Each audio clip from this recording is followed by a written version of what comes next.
Chit chat లో మంత్రి పొంగిలేటి ఆసక్తికర విషయాలు చెప్పారు. ఎల్ఆర్ఎస్ గడువు పెంచే ఆలోచన ప్రభుత్వానికి లేదన్నారు.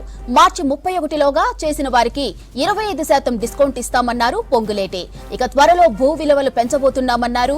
భూ సర్వే కోసం ప్రతి మండలానికి సర్వేయర్, డిప్యూటీ సర్వేయర్లను నియమిస్తామని, రాష్ట్రంలో ఉన్న 6000 మంది లైసెన్స్ సర్వేయర్లకు ట్రైనింగ్ ఇస్తామని చెప్పారు. భూముల రిజిస్ట్రేషన్లకు సర్వే మ్యాప్ తప్పనిసరి అన్నారు పొంగిలేటి. కొత్త సాదా బైనామా దరఖాస్తులు తీసుకోబోమన్నారు పొంగిలేటి. ఇక గత ప్రభుత్వం రిజెక్ట్ చేసిన దాదాపు 13 లక్షల సాదా బైనామా దరఖాస్తులను పునః పరిశీలిస్తామన్నారు. రిజెక్ట్ చేసిన వారికి అపిలేట్ అథారిటీతో అప్పీల్ చేసుకోవచ్చన్నారు రెవెన్యూ శాఖ మంత్రి పొంగిలేటి. చిట్ చాట్ లో మంత్రి పొంగిలేటి ఆసక్తికర విషయాలు చెప్పారు.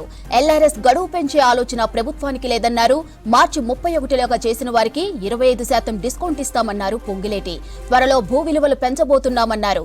భూ సర్వే కోసం ప్రతి మండలానికి సర్వేయర్, డిప్యూటీ సర్వేయర్లను నియమిస్తామని, రాష్ట్రంలో ఉన్న 6000 మంది లైసెన్స్ సర్వేయర్లకు ట్రైనింగ్ ఇస్తామని చెప్పారు. భూముల రిజిస్ట్రేషన్లకు సర్వే మ్యాప్ తప్పనిసరి అన్నారు పొంగులేటి. ఇక కొత్త సాదా బైనామా దరఖాస్తులు తీసుకోబోమన్నారు పొంగులేటి. గత ప్రభుత్వం రిజెక్ట్ చేసిన దాదాపు 13 లక్షల సాదా బైనామా దరఖాస్తులను పునః పరిశీలిస్తామన్నారు. రిజెక్ట్ చేసిన వారికి అపిలేట్ అథారిటీతో అప్పీల్ చేసుకోవచ్చన్నారు రెవెన్యూ శాఖ మంత్రి పొంగిలేటి.